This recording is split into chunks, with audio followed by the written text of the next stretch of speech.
My parents denied the $85,000 to save my son's life, yet poured $230,000 into my sister's lavish wedding. Years passed, they reappeared, and I slammed the door. They say blood is thicker than water. But for me, it was thinner than champagne, especially when my son's life was on the line. And the moment I truly understood that, everything changed. We don't have that kind of money lying around, Emily. You need to be realistic. My father's voice was like a gavel, sealing a grim fate. He stood framed in my apartment doorway, arms crossed, face a solid mask. Behind him, my mother nodded, her mouth a thin, disapproving line. I just stood there, my own heart thudding a desperate rhythm. In the next room, my 7-year-old son, Ethan, slept, his breathing hitched and labored even with the oxygen machine whirring. On my kitchen table, a stack of medical bills lay spread out, glaring and accusatory. $85,000. That was the specialist's quote for an experimental treatment, the only thing left that could save Ethan's life. His rare heart condition wasn't responding to anything else, and we were running out of time.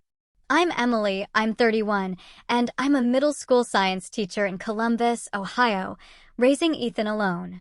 His father walked out when Ethan was diagnosed at 3. Couldn't handle a sick kid. That was 4 years ago, and I'd been fighting this battle by myself ever since. My parents lived just 20 minutes away, in their comfortable suburban house, the same house where my younger sister, Claire, still had her childhood bedroom preserved like some kind of shrine. Realistic. I repeated, my voice cracking, barely a whisper. My son might die without this treatment. The doctor said he has maybe 6 months if we don't act now. My mother stepped forward, her hand touching my father's arm, that subtle move she always made when she wanted to soften his blow, but would never actually contradict him. Honey, we understand this is difficult, but we've already helped you so much over the years. We paid for 3 of his surgeries. We can't just empty our retirement accounts. I'm not asking you to empty them. I pleaded, desperation clawing at my throat. I'm asking for a loan. I'll pay you back every penny. I'll get a second job. I'll do whatever it takes. My father just shook his head. Emily, you're barely keeping your head above water as it is. How would you pay us back? Be sensible. There are payment plans, medical financing options. You should look into those. Oh, I'd looked into them. I'd spent weeks, months, researching every single avenue. Payment plans would take too long. Ethan didn't have years to wait. Medical financing companies wanted predatory interest rates that would bury me for decades, and most wouldn't approve me anyway, because I was already drowning in medical debt. I've tried everything, I whispered, hoping to reach her, to soften her. For a moment, I thought my mother might actually convince my father. But then he spoke again, his voice firm, final. We can't do it, Emily. I'm sorry, but we have to think about our own future, too. We're not getting any younger. They left shortly after. I stood at the window, watching their car pull away.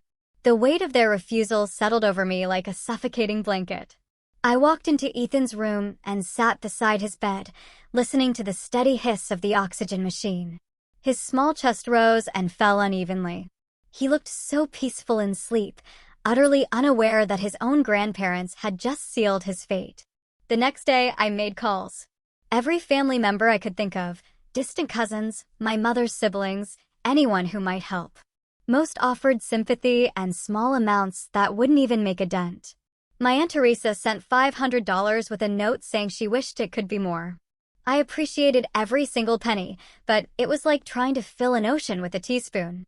2 weeks later, I came home from a particularly brutal day at school to find Ethan struggling to breathe. His lips had a blue tinge that sent pure panic shooting through me. I called an ambulance, and they rushed him to the hospital. The doctors stabilized him, but then the cardiologist, Dr. Morrison, pulled me aside with a grim expression. His condition is deteriorating faster than we anticipated, he said. Without that treatment we discussed, I'd say he has 3 months at most.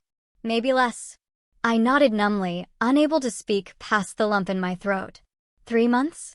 My baby had 3 months unless I could find $85,000.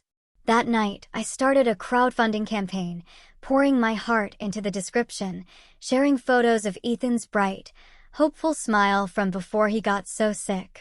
Friends shared it, teachers from my school donated, even some of my students' parents contributed. But after 2 weeks, I'd only raised $12,000.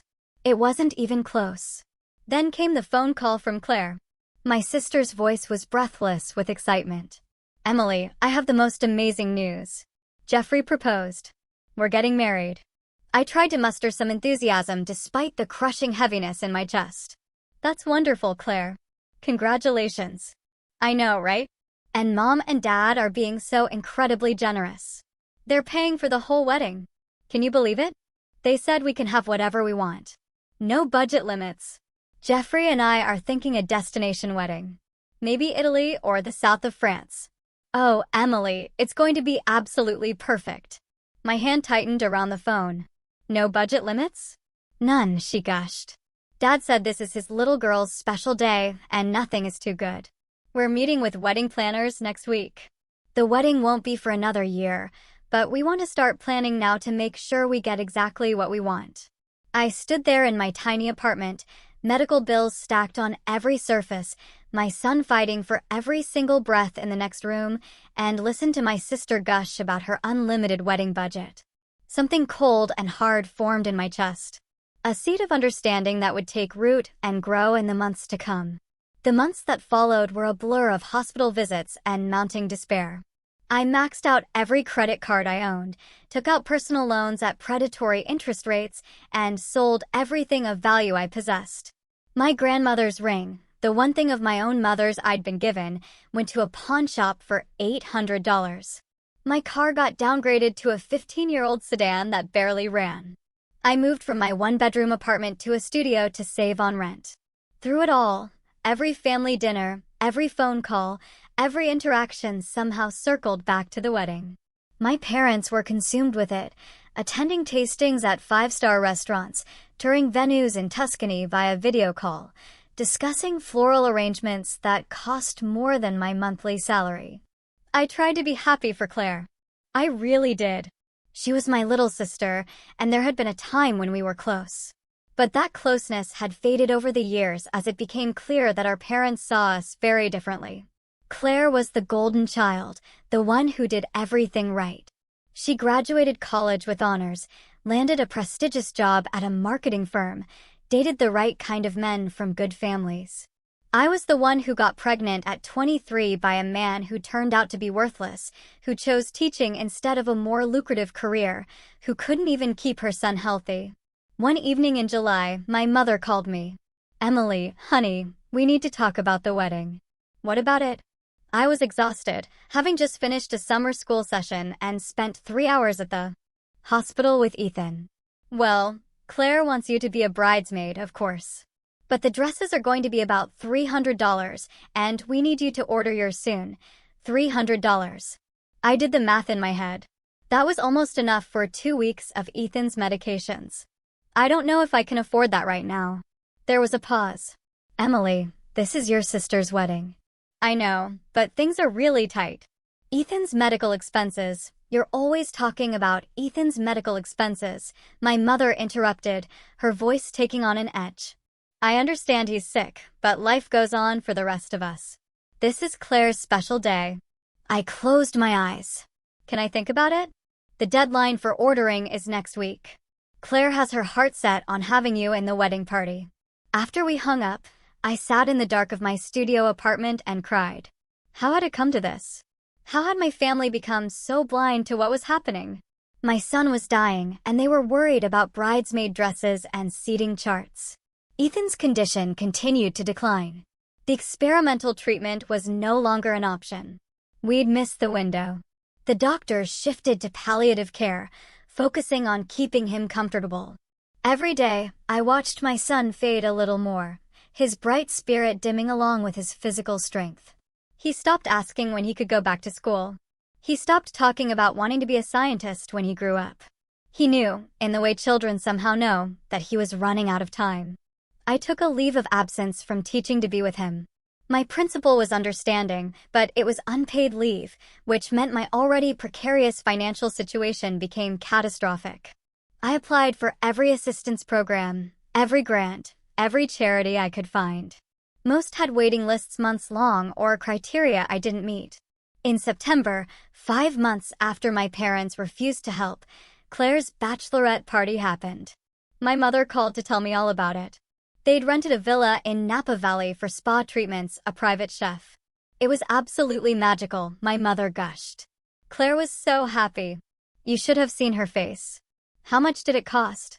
I asked, unable to stop myself. Oh, I don't know exactly. Your father handled all that. Maybe $10,000. But it was worth every penny to see Claire so joyful. $10,000.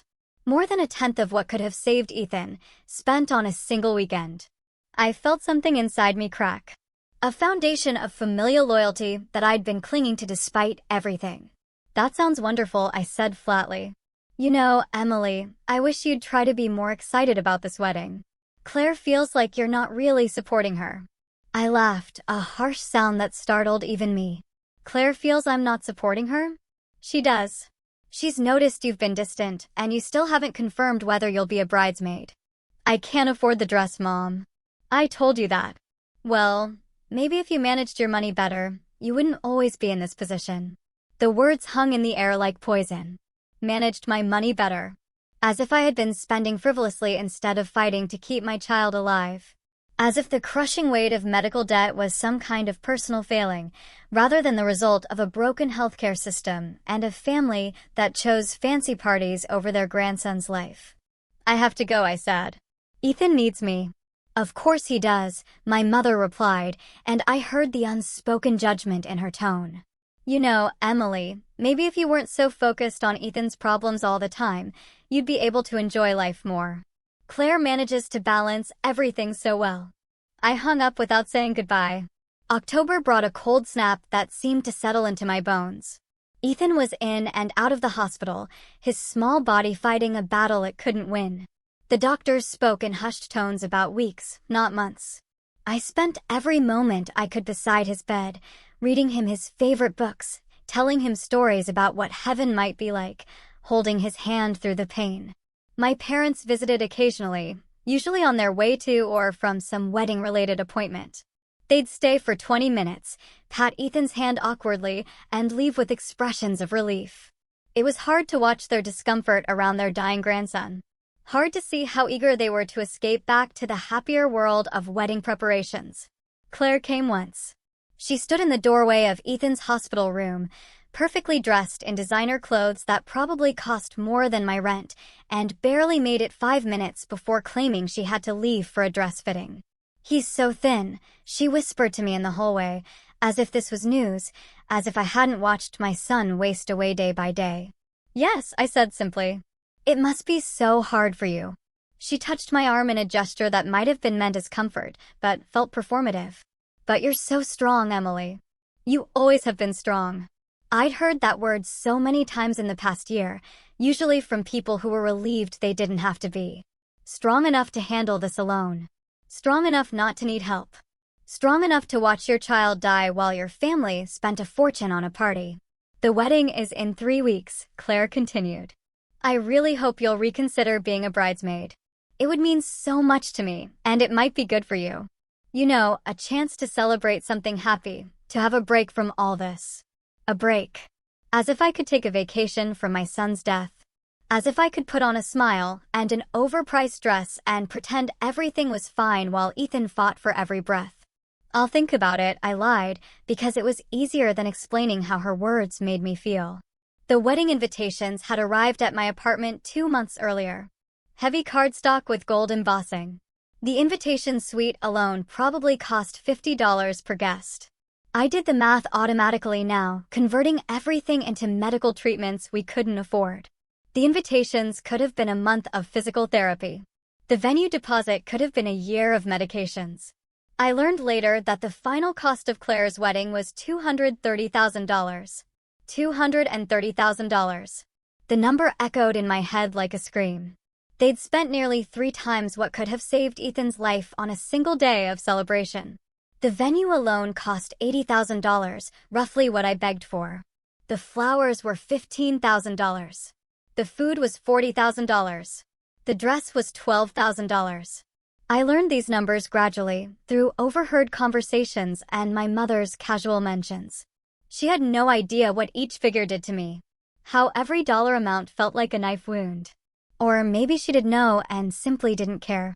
2 weeks before the wedding, Ethan had a particularly bad day. His heart was giving out, the monitors screaming their warnings, nurses rushing in. I stood beside his bed, gripping his small hand, and watched the medical team fight to stabilize him. They succeeded, but Dr. Morrison pulled me aside afterward. "Emily, he doesn't have much time left. Days, maybe a week. I think you should consider calling family, anyone who might want to say goodbye." I called my parents. My father answered, sounding distracted. "Emily, we're right in the middle of the rehearsal dinner preparations. Can this wait?" "Ethan is dying," I said, my voice hollow. "The doctor says days at most." There was a pause. Then, "Oh, Emily, I'm so sorry. Do you need us to come? Do I need you to come?" My son, their grandson, was dying, and he was asking if I needed them to come. "Yes," I said. "I think Ethan would want to see you." "Of course, we'll try to stop by tomorrow. We have the final venue walkthrough in the afternoon, but maybe in the morning." They came the next day, arriving at 10 a.m. with Starbucks cups in their hands. They stayed for 15 minutes. Ethan was barely conscious, his breathing labored even with the oxygen turned to maximum. My mother cried a little, dabbing at her eyes with a tissue that probably cost more than Ethan's breakfast. My father stood stiffly by the door, checking his watch twice. "We have to go," my father finally said. "The florist is expecting us at 11. "The florist," I repeated numbly. "For the centerpieces. It's important we get this right. There's no time for mistakes this close to the wedding." He seemed oblivious to the irony of his words.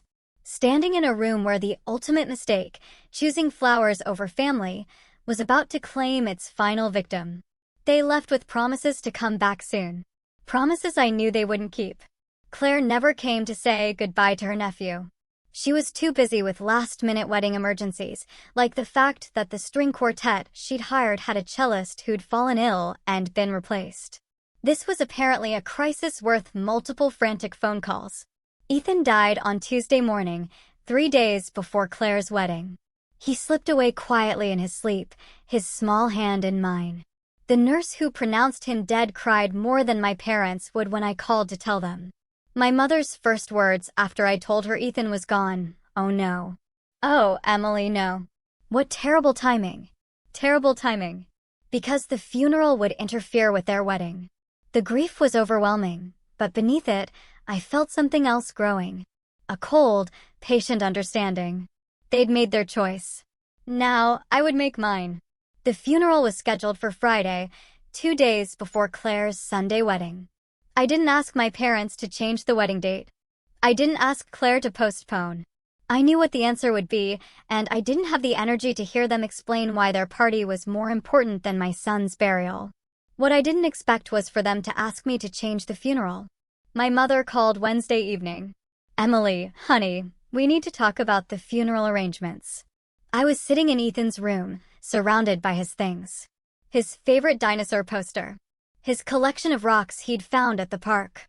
The science kit I bought him last Christmas that he'd been too sick to use. What about them? Well, Friday is really difficult for us. We have the wedding rehearsal that afternoon and the rehearsal dinner in the evening. It's all scheduled, deposits paid. Could you possibly move the funeral to Thursday or maybe next week? I stared at the wall, unable to process what I was hearing. You want me to change my son's funeral because it conflicts with a wedding rehearsal? It's not just rehearsal, Emily. It's the whole schedule. We have out-of-town guests arriving. Jeffrey's family flying in from Atlanta. Your father is giving a toast at the dinner. We can't miss it. Ethan is your grandson, and we'll be there to honor him. Of course we will, but Thursday would work so much better for everyone. The funeral home should be able to accommodate the change. Everyone. My voice came out flat, emotionless. I was beyond anger, beyond hurt. I'd entered some new territory where feeling anything seemed impossible. Everyone would be more convenient if we buried my 8-year-old son a day early so you don't miss cocktail hour? Don't be dramatic, Emily. You're making this sound worse than it is. We're trying to support this wedding, it's your sister. I hung up. I didn't trust myself to say anything else. The funeral stayed scheduled for Friday. I arranged it myself, paid for it with money I borrowed from my principal, who'd been more supportive in the past year than my own parents. It was a small service, just 20 people. My Aunt Teresa came, some teachers from school, a few parents of Ethan's former classmates. My parents arrived 45 minutes late, dressed in clothes clearly chosen for the wedding festivities to follow. They stayed for the service, but left immediately after, skipping the small reception I'd organized at my apartment. "We really have to go," my mother said, kissing my cheek with lips that barely made contact. "Claire is having a crisis about the seating arrangements, but it was a lovely service. Emily, very tasteful." Tasteful. My son's funeral was tasteful. I watched them leave, watched them drive away to their important appointments and critical emergencies, and I felt something inside me turn to stone. The grief was still there, crushing and absolute, but it was contained now, locked behind a wall of ice-cold clarity. Saturday, I spent alone in my apartment, surrounded by sympathy cards and medical bills. The crowdfunding campaign that had raised $12,000 had been closed, the money used up months ago on treatments that only delayed the inevitable. I owed $73,000 in medical debt, had maxed out credit cards totaling another $25,000, and my rent was 2 months overdue. Ethan's death hadn't ended my financial nightmare. It had just made it pointless. My phone buzzed with messages from distant relatives and friends, asking if I was okay, if I needed anything. I didn't respond. What I needed was impossible. I needed my son back. I needed my parents to have been different people. I needed to wake up and discover the past year had been a nightmare. Sunday morning, Claire's wedding day. I woke at dawn. I hadn't planned to think about it. I hadn't wanted to acknowledge it was happening, but my phone lit up with a text from my mother. "Wish you were here to share this special day. Claire looks absolutely stunning." I stared at that message for a long time. Wish you were here. As if I'd simply chosen not to attend, as if I was missing it because of a scheduling conflict rather than because I'd buried my son 2 days earlier. I got dressed and went for a walk. Columbus was beautiful in late October, leaves turning golden red. Ethan had loved autumn. We'd planned to go to the pumpkin patch this year, just one more thing that would never happen. My phone continued buzzing throughout the day. Photos from the wedding. My mother had added me to some kind of group chat with extended family. I watched the images load one by one. The venue in Tuscany, photographed at golden hour. Claire in her designer gown, a dress that cost more than most people's cars. The floral arrangements, elaborate and excessive. The 5-tier cake. The champagne tower. The string quartet playing on a terrace overlooking Vineyard Hills. $230,000 of celebration while my son's body lay in a cemetery where I couldn't even afford a proper headstone yet. I scrolled through the photos with a strange sense of detachment. Everyone looked so happy. My father in his tuxedo, beaming with pride. My mother, elegant in her mother-of-the-bride dress that probably cost $3,000. Claire and her new husband, faces glowing with joy and possibility. Extended family members I'd called begging for help, now dressed in their finest, celebrating with champagne that cost more per bottle than they donated to Ethan's treatment fund. One photo showed my parents dancing. My mother's head thrown back in laughter. The caption read, "Best day ever. So blessed." I set my phone down and walked to the bathroom. I looked at myself in the mirror. I'd lost 15 pounds in the past month, and my eyes were sunken, circled with dark shadows. I looked like I'd aged 10 years. I looked like someone who'd watched their child die while their family partied. That night, alone in my studio apartment, I made myself a promise. This wasn't over. They thought they could discard Ethan's life, discard me, and move on to their happy celebrations without consequence. They thought their money and their social standing and their self-centered priorities could insulate them from accountability. They were wrong. I didn't know how yet, but I would make them understand what they'd done. I would make them feel a fraction of what I'd felt. Not revenge, exactly. Justice. A reckoning. I pulled out a notebook and started writing down everything. Every conversation, every refusal, every dollar amount. I documented the timeline. When I'd asked for help, when they'd refused, when Claire's wedding planning began, when Ethan died. I wrote down who'd been at the funeral, who hadn't. I noted every expense my mother had mentioned for the wedding. I wasn't sure what I'd do with this information, but I knew I needed it. Evidence. Proof. A record of everything that had been taken from Ethan, from me. My phone buzzed again. Another text from my mother. Home from Italy. Exhausted, but so happy. Claire and Jeffrey's first dance was magical. I'll send you the video. I typed back, glad you had a good time. 3 dots appeared, disappeared, appeared again. Finally, we'll come by next week to check on you. I'm sure you're feeling better by now. Feeling better. As if grief worked on a schedule. As if 1 week after your child's death, you were expected to be recovered and ready to hear about how magical someone else's party was. I didn't respond. The weeks after the wedding passed in a gray haze. I returned to work, moving through my days like a ghost. My students were kind, softer with me than they'd ever been. The administration had granted me extended bereavement leave, but I declined. I needed the structure, needed something to fill the hours that used to be consumed by doctor appointments and medication schedules and hope. My parents called occasionally, brief check-ins that felt more like obligations than genuine concern. How are you holding up? They'd ask, and then filled the silence with updates about Claire's honeymoon, about remodeling projects they were planning, about holiday plans. They never mentioned Ethan. It was as if he'd never existed, as if acknowledging his absence might spoil their good mood. Claire sent a single text, I'm sorry about everything. I hope we can move past this. Move past this. Move past watching my son die. Move past being abandoned by my family. Move past the fact that she'd had a $250,000 wedding while my child suffocated to death because we couldn't afford treatment. I didn't respond to that either. In December, 2 months after Ethan's death, my parents invited me to Christmas dinner. I almost declined, but curiosity got the better of me. I wanted to see them, to understand how they lived with what they'd done. Their house was decorated like something from a magazine spread, a 12-foot tree, professionally decorated, garlands and lights on every surface. The smell of expensive catering filled the air. Claire and Jeffrey were already there when I arrived, looking tanned and relaxed from their honeymoon in Bali. Emily, my mother, hugged me, her perfume overwhelming. I'm so glad you came. We've missed you. I stood stiffly in her embrace. Thank you for inviting me. Dinner was elaborate. Prime rib, lobster tails, sides I couldn't name. Wine that my father proudly announced cost $200 a bottle. Everyone talked and laughed, sharing stories from the wedding, from the honeymoon, from their comfortable lives. I sat quietly, pushing food around my plate. Emily, you're so quiet, Claire said, her voice carrying that concerned tone that didn't quite reach her eyes. Are you okay? I'm fine. You know, Jeffrey and I were thinking, maybe you should consider moving somewhere else. A fresh start might help you heal. Columbus has too many sad memories now. I looked at her, at this woman who was my sister in name only. Where would I go? I don't know. Somewhere cheaper, maybe.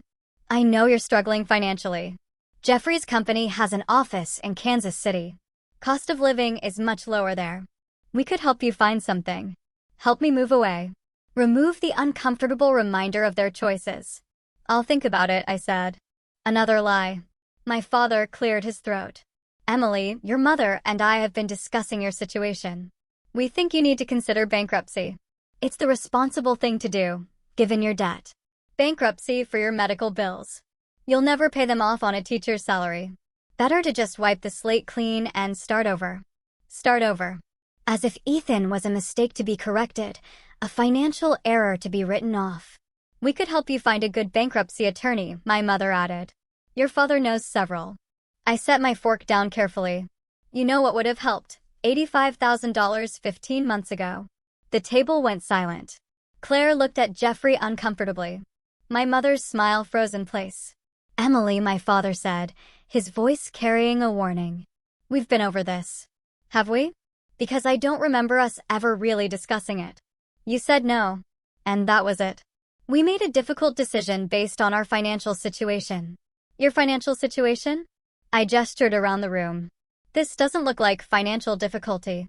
The $230,000 wedding doesn't suggest financial difficulty. Claire's face flushed.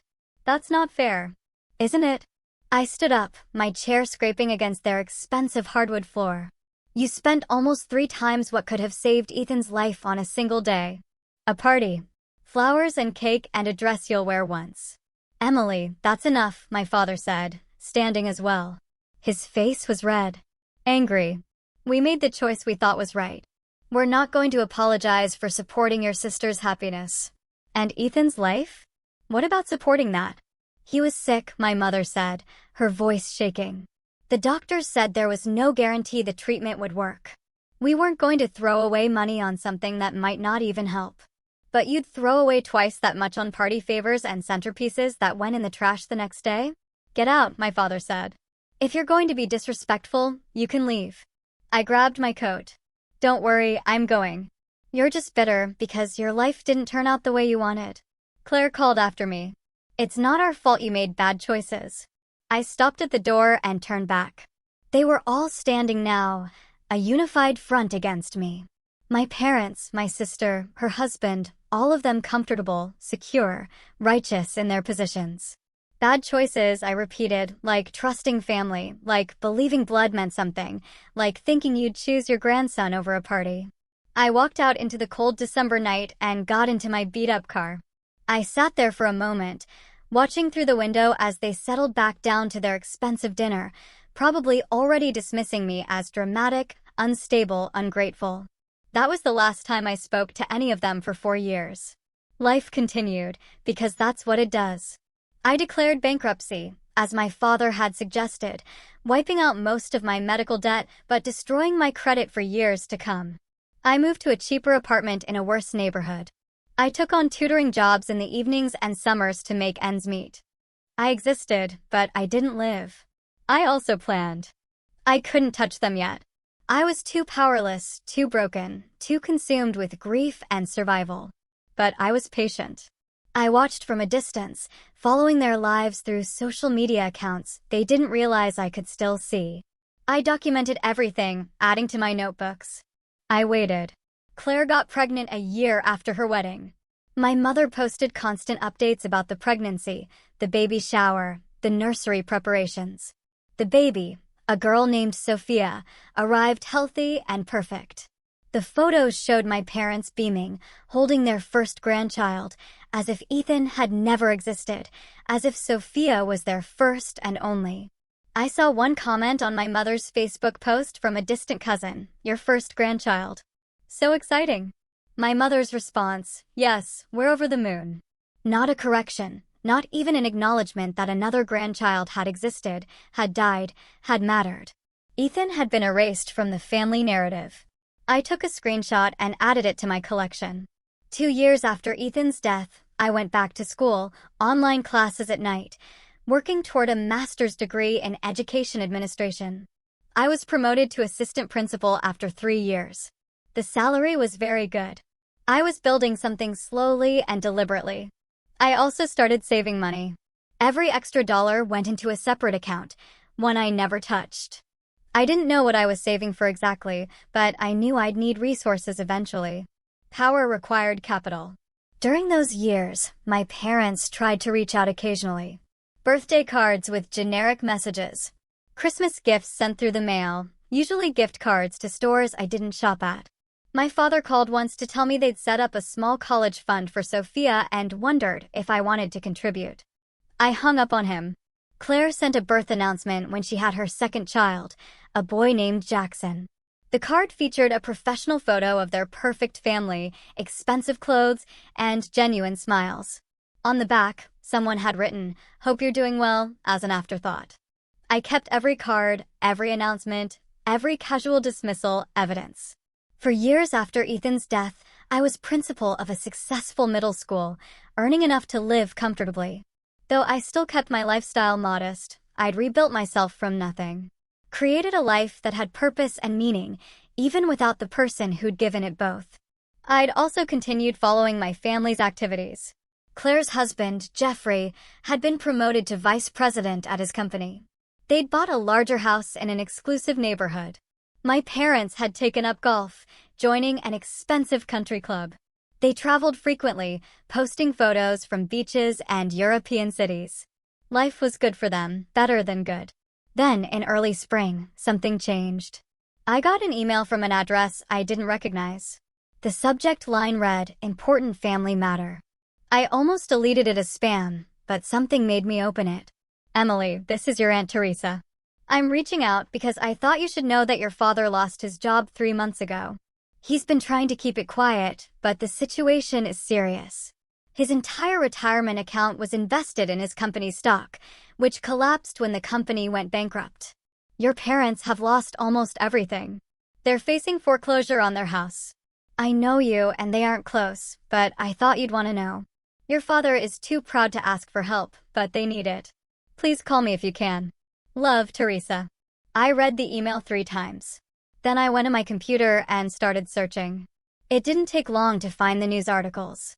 The company my father had worked for, a regional manufacturing firm, had been caught in a massive fraud scandal.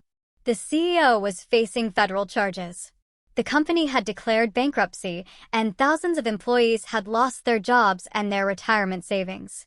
My father's name appeared in several articles as one of the senior executives who'd lost everything. I sat back and stared at the screen. After all these years, after building their comfortable life on the grave of my son's memory, they'd lost it all. Karma, some might call it. Justice, others would say. I didn't have a name for what I felt. It wasn't satisfaction, exactly. It was more like recognition. The universe had shifted. And suddenly, I wasn't powerless anymore. My phone rang a week later. My mother's number. I stared at it, watching it ring, then go to voicemail. She called again the next day, and the day after that. I never answered. Then came a knock on my door one evening in May. I looked through the peephole and saw my father standing there. He looked older than I remembered, grayer, thinner, diminished. I opened the door but left the chain engaged. "Yes, Emily," his voice cracked on my name. "Please, we need to talk." "Can I come in?" "No," he flinched. "I know things have been difficult between us. I know we've made mistakes, but we're family. We need help." "Help," I repeated, the word tasting strange in my mouth. "I lost my job. You probably heard. We're in serious financial trouble. The house is in foreclosure. Your mother's medical insurance ran out, and she has some health issues that need addressing. We're asking our daughters for help. Claire and Jeffrey are doing what they can, but they have their own family to support. We thought maybe you could contribute something, even a small amount, a loan perhaps, that you could pay back when your situation improves." I stared at him through the gap in the door. "When my situation improves? I know you're doing better now. I saw online that you're a principal. That must pay well. We wouldn't ask if we weren't desperate." "Desperate?" I said softly. "That's interesting. I remember being desperate once." His face colored. "Emily, please. This isn't the time to dredge up the past, is it?" I smiled, and it wasn't a kind expression. "You're asking me for money because you're facing financial ruin. That sounds familiar. This is different." "How? Were your parents desperate? And Ethan was your grandson." The silence stretched between us like a chasm. "How much do you need?" I finally asked. Hope flared in his eyes, desperate and immediate. "We owe about $90,000 on the house. If we could come up with that amount, we could keep it. But anything would help. Even 20 or 30,000 would give us time to figure something out. $90,000. More than what could have saved Ethan." I felt something cold and final settle in my chest. "I'll think about it," I said, and closed the door in his face. Behind the closed door, I leaned against the wall and smiled. Finally, after 4 years of waiting, of planning, of building myself back up from nothing, the opportunity I'd been waiting for had arrived. Now came the reckoning. I didn't contact my parents for 2 weeks. Let them wait. Let them wonder. Let them feel the anxiety of uncertainty. Every day that passed, their situation grew more dire. I knew this because I'd started checking the public foreclosure listings. Their house, the house I'd grown up in, was scheduled for auction in 45 days. During those 2 weeks, my mother called 17 times. My father called 9. Claire sent 3 lengthy text messages explaining how her parents had always done their best, how they were good people who'd made some mistakes, how family was supposed to forgive and help each other. The irony was apparently lost on her. I responded to none of them. Instead, I did research. I looked into their financial situation as thoroughly as I could from the outside. The house was worth about $320,000, and they owed $90,000. They had equity, but not enough to start over somewhere nice. They'd have to move to a modest apartment, maybe in a less desirable area. They'd have to learn to live on Social Security and whatever my father could scrape together from a new job, if anyone would hire a 63-year-old disgraced executive. It would be hard for them. Humbling. A complete reversal of the comfortable life they'd built. But they'd survive. That was the difference between their situation and what Ethan had faced. They weren't going to die. They were just going to be uncomfortable. On the 15th day, I finally called my father back. "Emily." He sounded breathless, desperate. "Thank God. I was so worried you wouldn't call. I've been thinking about your request." I could hear the hope in his voice, pathetic and naked. "I want to meet all of you. You, Mom, and Claire. We need to have a conversation." "Of course. Of course. When? Where?" "We can come to you, or we can meet somewhere neutral, whatever you prefer." "My apartment. Saturday at 2 p.m. We'll be there." "Thank you, Emily. You don't know what this means to us." I hung up without responding. Saturday arrived, cold and gray. Appropriate weather for what I had planned. I'd spent the morning preparing, arranging chairs in my small living room, setting out a folder on the coffee table. I'd printed documents, organized them chronologically. Everything was ready. They arrived at exactly 2 p.m., all 3 of them. My father looked worse than he had at my door, his suit hanging loose on a frame that had lost weight. My mother seemed to have aged a decade, her hair more gray than I remembered, her face lined with worry. Claire looked uncomfortable, dressed too formally for my shabby apartment, clutching her designer purse like a shield.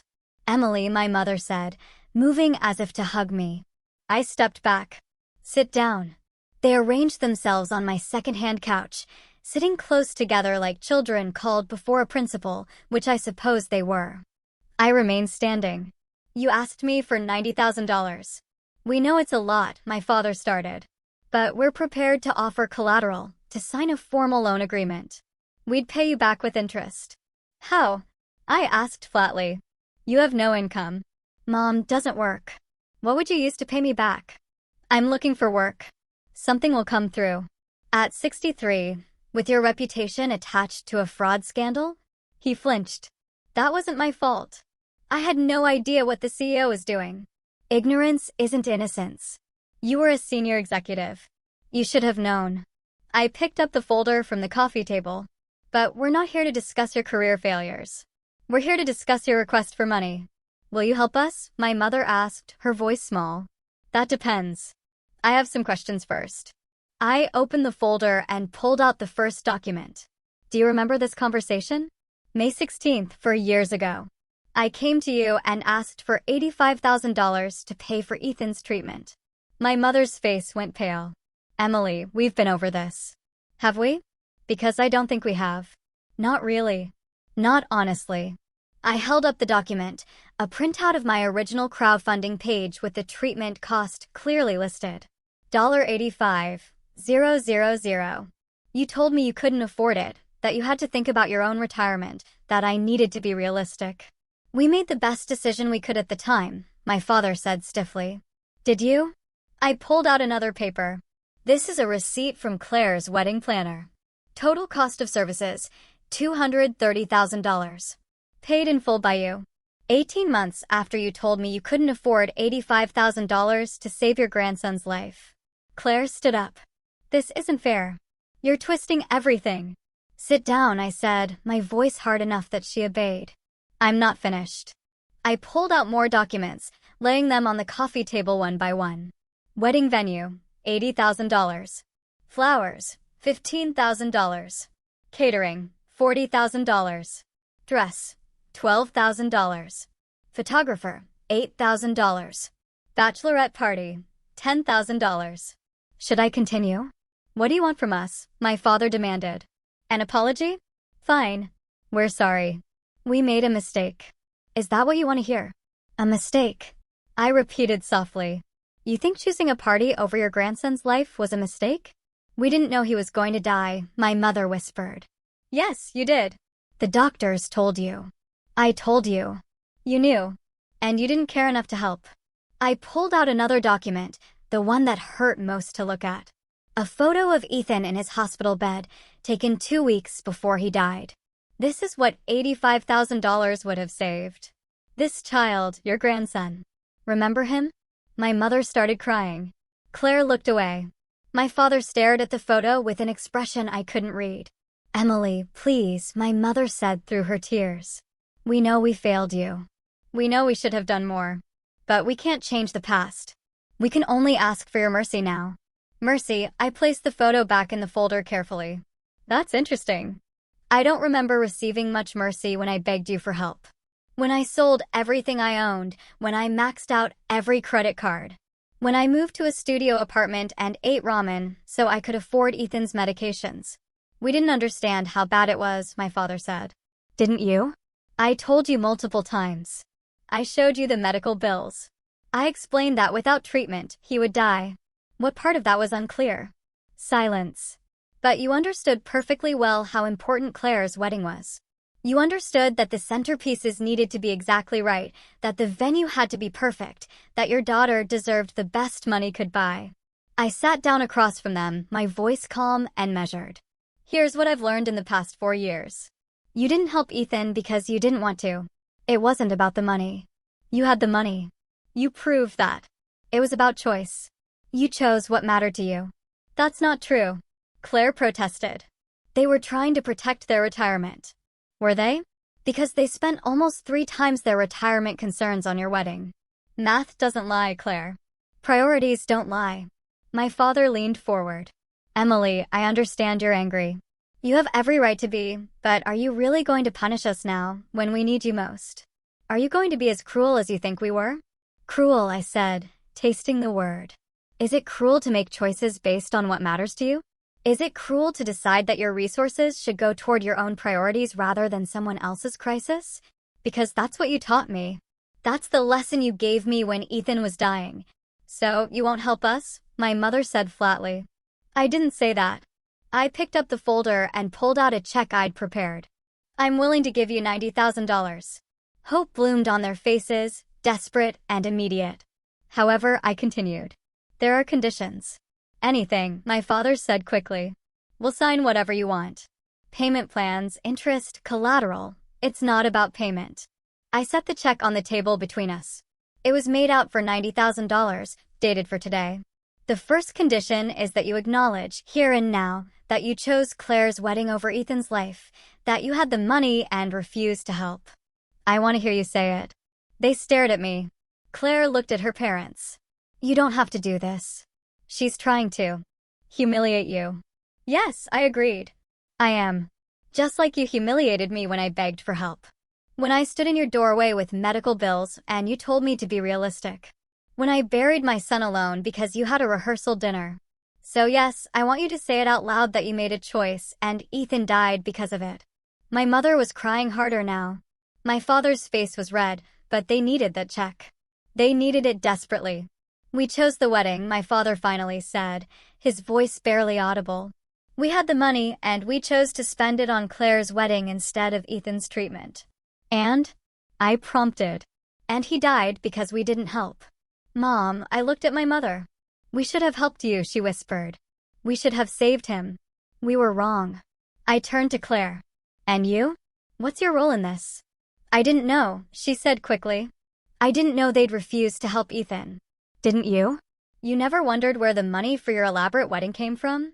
You never thought it was odd that I asked you to move your bachelorette party because Ethan was in the hospital and you refused? You never questioned having your wedding 3 days after your nephew's funeral. She had no answer. Here's the second condition, I continued. You take this money, you save your house, and you never contact me again. No birthday cards, no Christmas gifts, no phone calls. You remove me from your lives completely the way you removed Ethan from your memories. You go back to pretending I don't exist. Emily, you can't mean that, my mother said. We're family. No, I corrected her. We shared DNA. Family is something else. Family shows up. Family sacrifices. Family doesn't let children die while they plan parties. I stood up and walked to my door, opening it. Those are my conditions. Take the check or leave it. You have 60 seconds to decide. They looked at each other. A silent conversation happening in glances and expressions. I watched them calculate. Watched them weigh their pride against their desperation. It took them 43 seconds. My father picked up the check. We accept your conditions, he said, his voice hollow. Good. There's a document on the table next to the check. It's a formal agreement that you'll have no further contact with me. Sign it. They signed without reading it, which told me everything I needed to know about how desperate they really were. My father's signature was shaky. My mother could barely hold the pen through her tears. Claire signed with angry, sharp strokes, her face red with suppressed rage. When they finished, I collected the document and handed them the check. You can go now. Emily, my father started, but I cut him off. You agreed to the conditions. No contact means no contact. Leave. They filed out silently. My mother crying. My father's shoulders slumped. Claire walking stiffly beside them. I closed the door behind them and locked it. Then I walked to my bedroom and opened my laptop. I pulled up my bank account and looked at the balance. The $90,000 I'd just given them had been transferred from my savings this morning. That account now showed $12,000 remaining. Years of careful saving, of living modestly, of putting aside every extra penny, reduced to almost nothing. But I wasn't done. I opened my email and composed a message to my Aunt Teresa, the only family member who'd shown any real concern for me over the years. I attached a document, a letter I'd written months ago, waiting for the right time to send it. Aunt Teresa, I wanted you to know what really happened with Ethan. I've attached a complete timeline of events, including all the requests I made for help and the responses I received. I've also included documentation of the expenses my parents incurred during that same period, particularly regarding Claire's wedding. I thought the family should know the truth. Please share this with anyone you think should see it. Love, Emily. I hit send. The document I'd attached was comprehensive. Every conversation, every refusal, every wedding expense, every hospital bill. The photo of Ethan in his hospital bed. Screenshots of my mother's Facebook posts calling Sophia her first grandchild. The timeline showing how my parents attended Claire's rehearsal dinner instead of Ethan's funeral reception. Everything laid out in chronological, undeniable detail. My Aunt Teresa had a large extended family network. She was the type who forwarded emails to dozens of people who shared everything on social media. By tomorrow, everyone would know. My parents' friends, their country club, their church, their neighbors. The truth would spread like wildfire. The check I'd given them would clear. They'd keep their house, but they'd lose something more valuable, their reputation, their comfortable social standing, the image they'd carefully crafted of being generous, loving parents and grandparents. Everyone would know what they'd really chosen, what they'd really valued. A knock came at my door an hour later. I looked through the peephole and saw Claire standing there alone, her face furious. I opened the door, but didn't invite her in. You signed an agreement not to contact me. That email you sent. You can't do that. You're ruining their lives. I'm telling the truth. There's a difference. You're vindictive and cruel. You're destroying them out of spite. No, I said calmly. I'm giving them exactly what they gave me. Consequences. Actions have consequences, Claire. They made choices, and now they get to live with them. Just like I've had to live with watching my son die. They gave you $90,000. They gave me back a fraction of what they stole from Ethan, from me, and they only did it because they had no other choice. If they weren't desperate, would they have helped? We both know the answer. You're never going to let this go, are you? You're going to hate us forever. I don't hate you, I said, and realized it was true. Hate requires caring. I don't care about any of you anymore. You stopped being my family the day you chose a party over my son's life. Now you're just strangers who happen to share my last name. Mom is devastated. Dad looks broken. Was that worth it? Ask Ethan if it was worth it. Oh, wait. You can't because he's dead. Claire's face crumpled. You really are as heartless as they said. Heartless. My heart broke 4 years ago and you weren't there to see it. You were too busy planning your perfect wedding and your perfect life, so don't talk to me about heartless, Claire. You don't get to use that word. She turned and walked away, and I closed the door for the last time on my biological family. Over the next few months, I heard through indirect channels what happened to them. My parents were indeed socially ostracized. Friends stopped calling. The country club membership was quietly not renewed. Church attendance became awkward enough that they stopped going. They kept their house, but it became a prison of sorts, a place where they lived with their choices. My father eventually found work as a consultant, making a fraction of his former salary. My mother developed anxiety issues and started therapy. Claire and Jeffrey moved to another state, putting distance between themselves and the scandal. Their Christmas cards, which had once been elaborate productions, stopped coming altogether. I heard my mother told people I was dead, that it was easier than explaining why her daughter wanted nothing to do with her. I supposed in a way I was dead to them. The daughter who'd been grateful for scraps, who'd accepted being second best, who'd swallowed her pain to keep the peace. That person didn't exist anymore.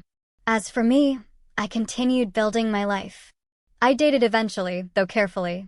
I made real friends, the kind who showed up when things were hard. I traveled to places Ethan would have loved and scattered his ashes in beautiful locations around the world. I lived for both of us. The $90,000 I'd given my parents was worth it. Not because they deserved help, but because it gave me closure. I'd proven I was the better person, the one who showed mercy, even when none had been shown to me. And then I'd walked away, leaving them to live with the weight of their choices. Some might say I was cruel, that real forgiveness means letting go completely, helping without conditions. But those people never watched their child die alone while their family celebrated elsewhere. They never had to choose between electricity and medicine. They never had to bury their baby with borrowed money while knowing $250,000 had been spent on cake and flowers. I gave my parents what they'd asked for. On my terms. I'd lived up to my obligation as their daughter one final time. And then I'd closed that door forever. Just as they'd closed the door on Ethan when he needed them most. In the end, revenge wasn't about cruelty. It was about justice, about balance, about ensuring that consequences met actions. They taught me that family was conditional, that love had limits, that some lives mattered more than others. I simply returned their lessons, wrapped in a check they couldn't refuse and a truth they couldn't escape. And I moved forward into a future they'd never be part of. Carrying Ethan's memory with me, finally at peace. What do you think? Was my choice cruel, or was it justice? I really want to hear your thoughts on this one.